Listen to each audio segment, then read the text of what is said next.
lakeshore, pretty pinwheel in the sky.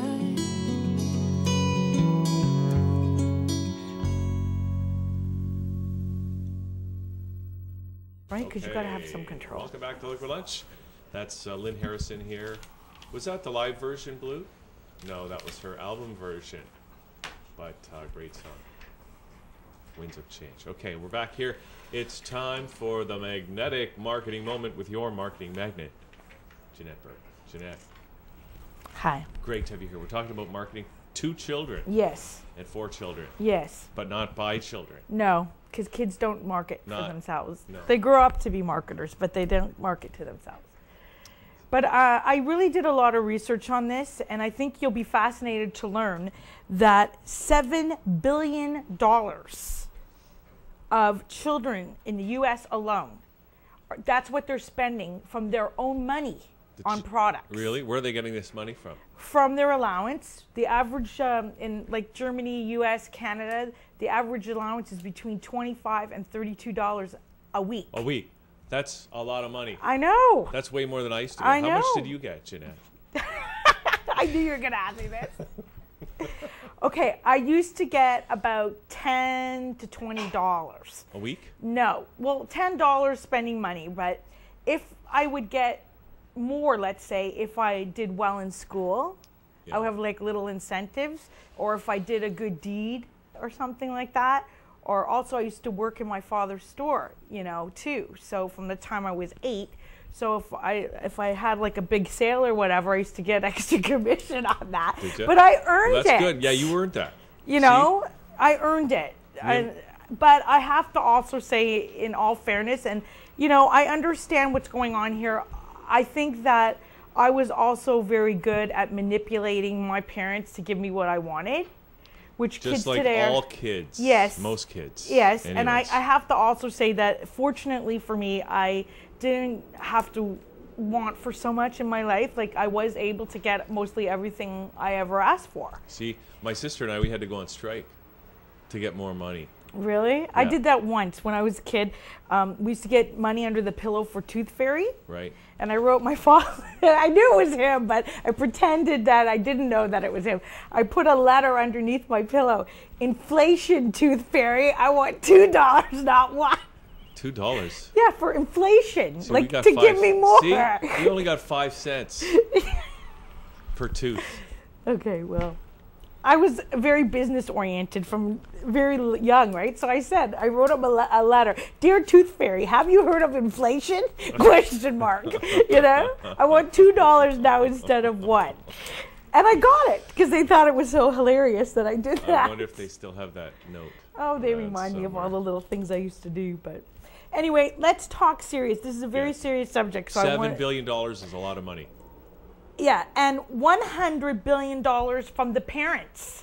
This is the money that the kids get their parents to spend on their behalf. That's right, because it's not just them spending money on themselves for toys and products and clothing and records and TVs and tapes and games and movies and sweets and fast food and all these things. It's also the fact that the kids are very good at, after they've been affected by what they see in the advertising and the promotion and the marketing via commercials or what have you, that they're very good at getting the family to spend too. And the reasons are that, for example, car companies, the kids are more influential in affecting the parents' decision to buy a car and other products for the house than ever before. Car companies reported over $9 billion worth of sales in 1994 alone due to the fact that children were being influenced to buy family cars or caravan or minivans that had those videos playing in the back, right? It was a little different back in my day. Right. See, today we're not just selling adults. We're not selling we're selling consumerism and materialism. But we're used to be targeted to an 18-plus crowd, is now gone to literally a cradle and beyond crowd, because do you know that by age 2, children are already able to distinguish and decipher between brands and decide who they want to be loyal to. That's amazing.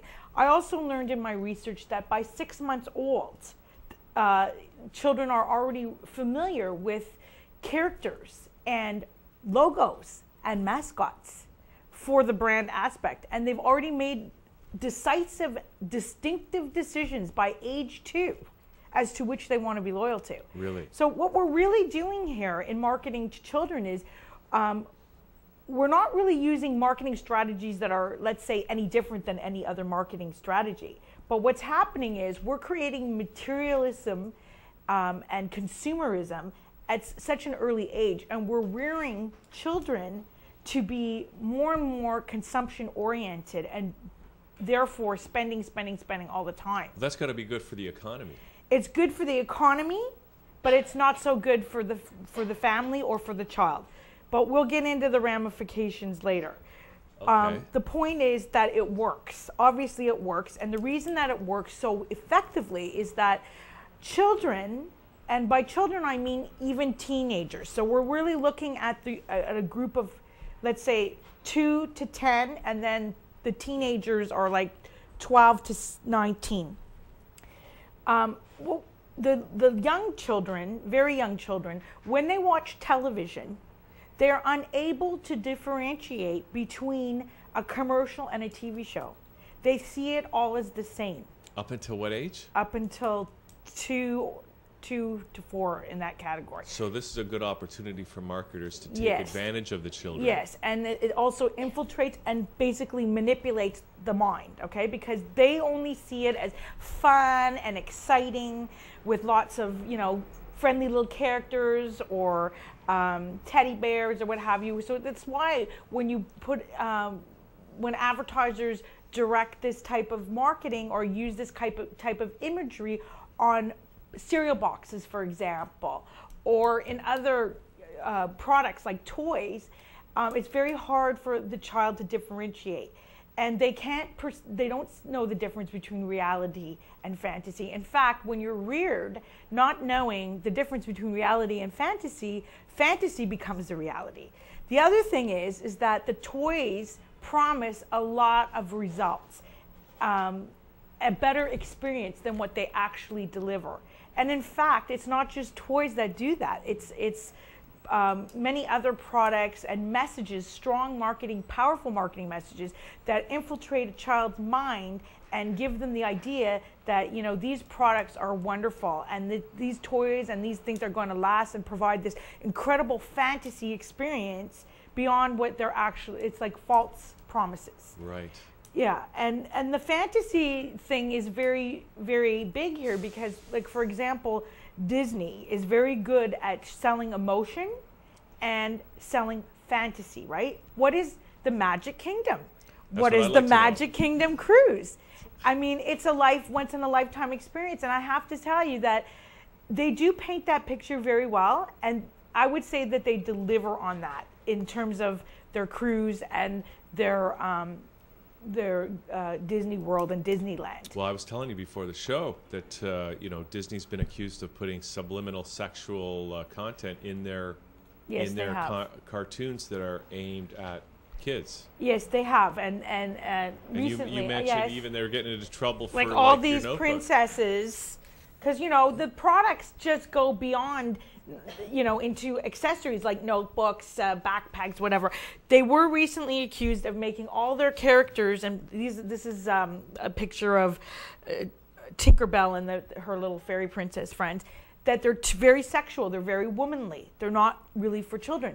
And interestingly enough, I happened to be at Vaughan Mills the other day, and I went into the Disney store, and I have to say that those costumes, they are really cute. And I don't find them sexual for children. I think that costumes are very apropos for children. But I think what they do is they sell fantasy so well, whether at the store level, whether at the movie level, whether at the cruise or whatever. They sell a once in a lifetime experience. It's so fantasy oriented that it doesn't just captivate the child, it captivates the parent, because inside every parent is a little child. And sometimes parents, they want to give in because they themselves didn't have something in their childhood, something was remiss in their childhood. So they relive through their children.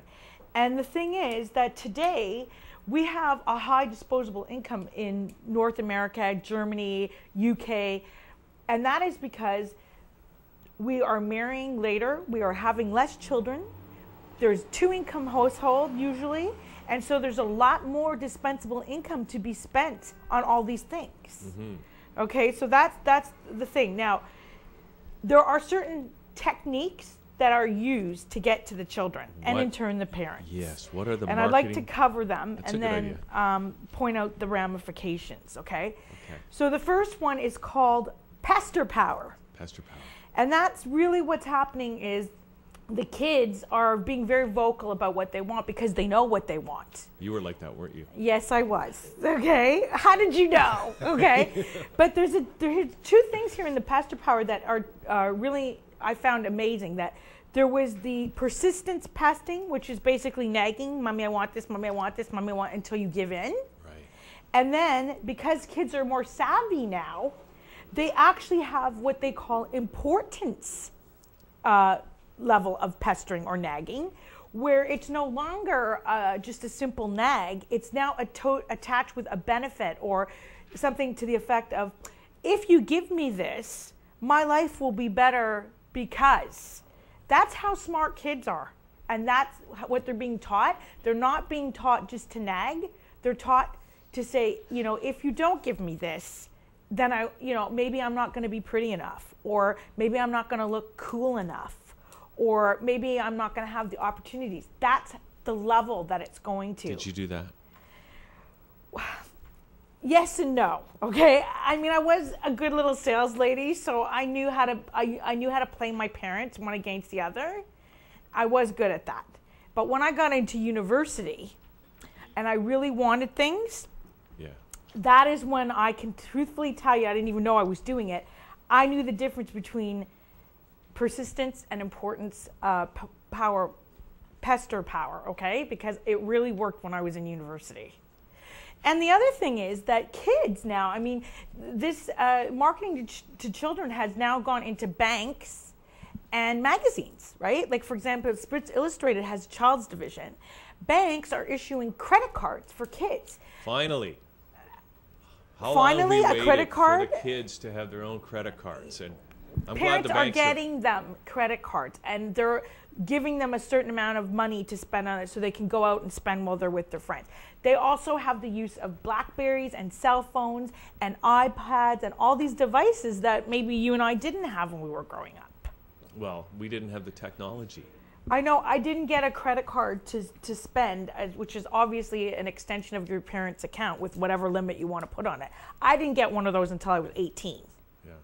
You know, and kids too are very influenced and sexualized, but between hair and makeup and all these little clothing and stuff. Like, for example, 12, 14 years old, they're already getting highlights in their hair and brow wax.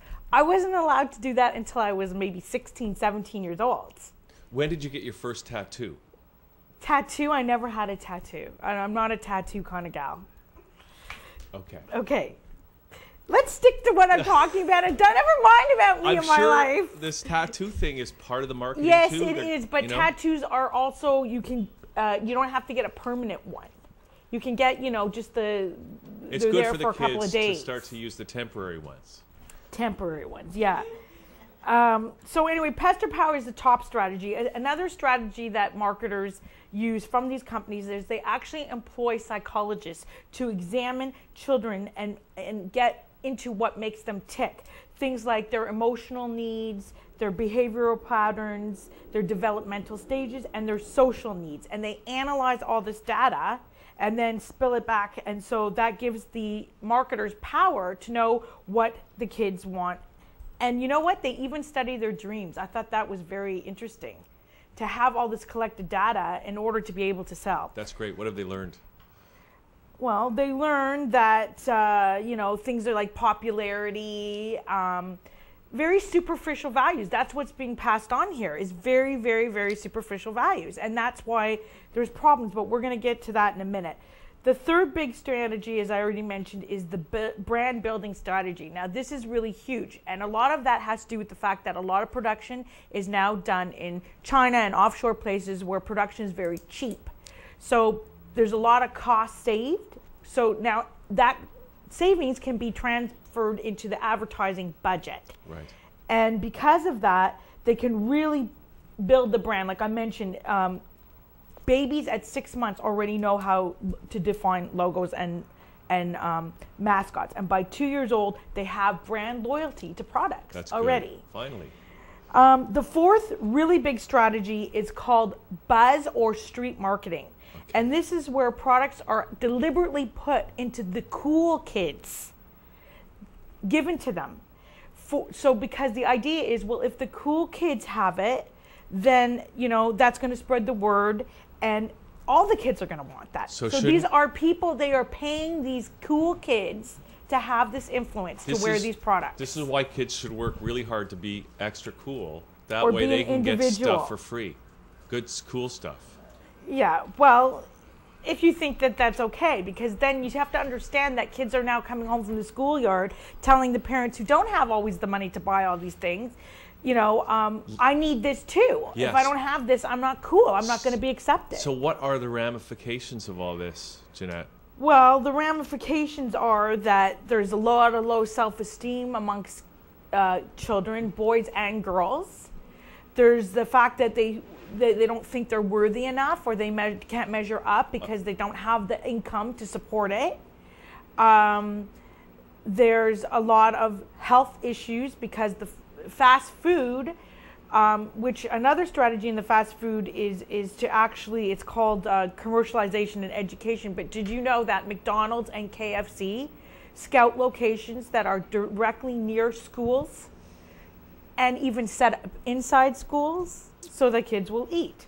But I should also point out that there's healthier options too. Like there's Campbell's has an incentive, Pizza has an incentive with reading. To get free pizza and when you measure your reading goals. Kraft has an incentive with a healthy eating kit. There's been a push in schools to have healthier options, but because schools lack funding, they're happy also to accept advertising from corporations who can help them reach their goals. And I'm talking about advertising on computers, in billboards, in the classrooms, as well as throughout the school, sponsorship of days, sponsorship of events, you know, and other incentives that are your paid sponsorships to get this type of thing. So the ramifications on the health factor is, while there are healthier options being presented, and you do see this in McDonald's and every fast food store, there's still a lot of concern about health issues, because children today are quite overweight. They are being reared on fast food. That's their preferences, and sweets. And they're getting type 2 diabetes at a very early age, which, you know, is serious. It's causing a lot of problems in our country and our health system, for the fact that diabetes, once you have it, you'll have it forever. You know, it has to be treated. And if it continues to go untreated as type 2, it will become type 1, and then you'll become insulin dependent. So the thing is, I want to say that in fairness, the truth is that kids are very turned on by the toys and the sports incentives that are part of these Happy Meals and what have you. And that the Happy Meals, even though they might be, you know, with an apple juice or apples on the side or whatever, they still may be served with a sugary drink or fries, which is kind of counterproductive in the health question. And I think that, you know, while inroads have been laid, it's not enough. I also think that kids get drawn into fast food places because of the environment, the fun, the playground, and that when they're there, they often choose to eat the hamburger or whatever, which is fried usually. I know I would. And the white bun over the healthier stuff.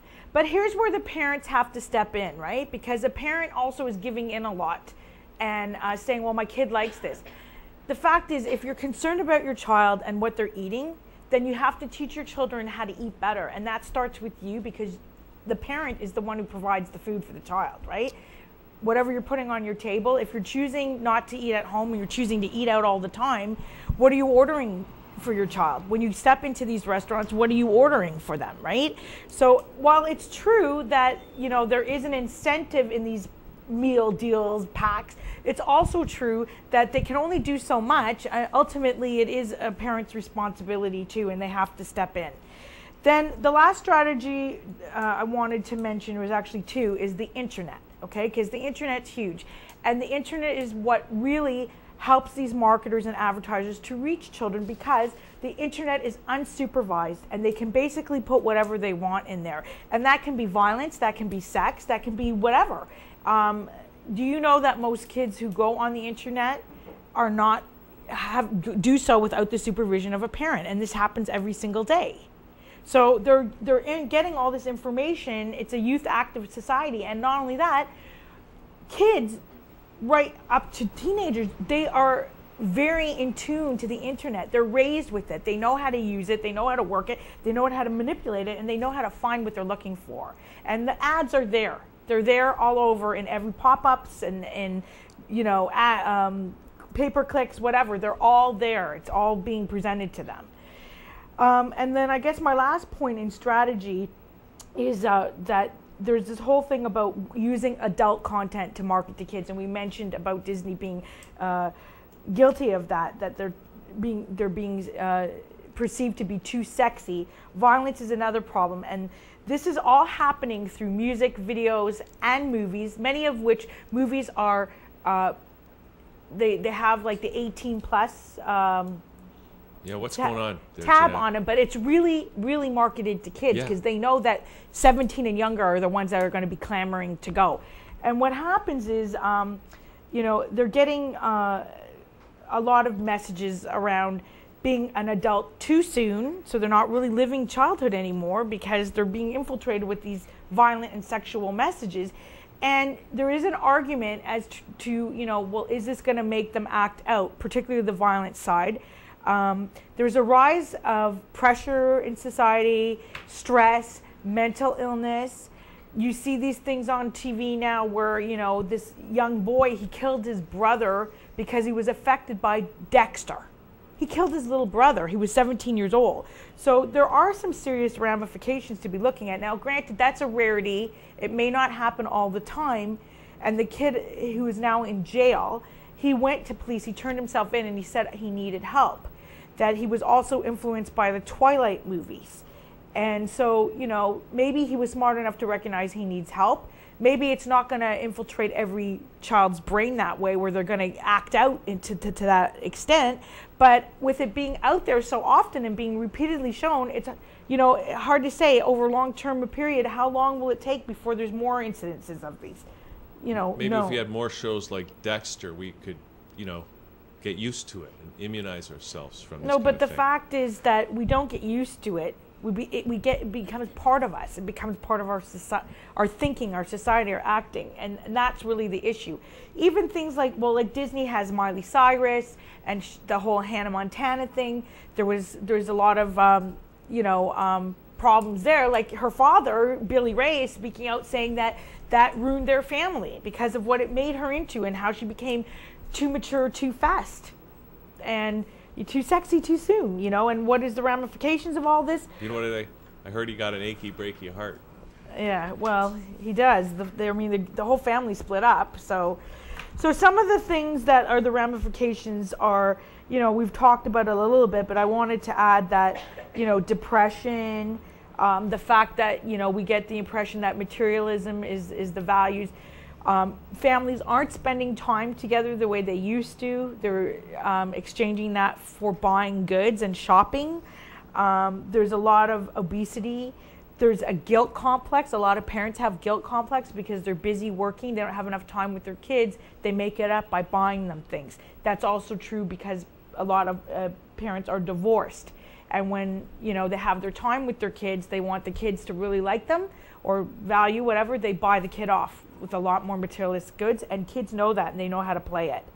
So So what can be done about all this, Jeanette? Well, what can be done about it is, again, you know, you're the parent. You get to set the rules. You know, and that's the thing. A lot of the kids are setting the rules, whereas it used to be the parents setting the rules. It's the kids determining, you know, what should we buy and, you know, how much should we have. But the fact of the matter is, consumption is up to the parent. You're still the adult in this, right? I also think, though, that some parents, who particularly affluent parents, they enjoy being able to give their kids all these materialistic things. They think that they have a value to that. They think that it's a status symbol. Look, it shows that we're doing very well, that we're very successful, and that we can have everything. And that's great. But materialism is also a void in a person's life. And I think that you see that also in Hollywood, particularly in the Beverly Hills, that, you know, these kids like Paris Hilton, that they're raised so much on materialism that that's what their values are about, and they're empty. They don't feel, you know, they may act like they think they have it all, but maybe they truthfully deep down inside feel that they don't, and that's why they suffer, you know, mental illness, low self-esteem, and what have you. And that's really what you have to think about. Well, maybe some smart marketer somewhere someday will come up with a product that will fill that empty hole once and for all. Maybe, or maybe, you know, there'll be a continuation to push marketers to stop manipulating kids using these tactics. All okay? Right. Okay, Jeanette. Thank you. Great. Very exciting, insightful. And do you want to give contact info if people want to get in touch with you? Well, I basically would like women, fempreneurs and mompreneurs to contact me who are struggling with their marketing, struggling to win and keep clients, attract clients, and increase their revenues. I'd love to help you. I'm Jeanette Burke, your marketing magnet, 905-882-6893, extension 1.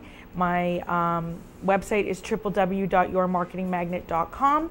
And to learn a little bit more about my one-to-one and group programs, you can click on the Work with Jeanette section. It has the different programs there. Ask Jeanette,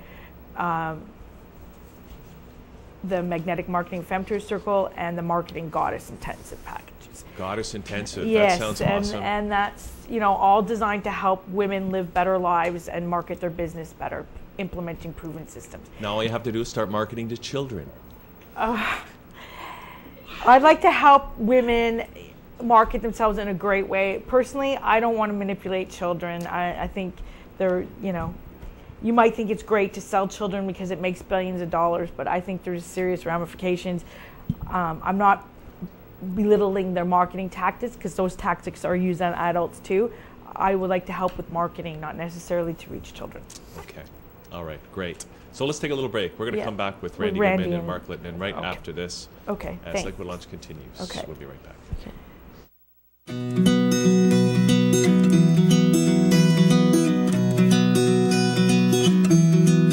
I don't have time to take it nice and slow. I'm in a hurry, I'll get that to go. Rushing home and feeling so jet-lagged. Put my planet in a plastic bag. I've got some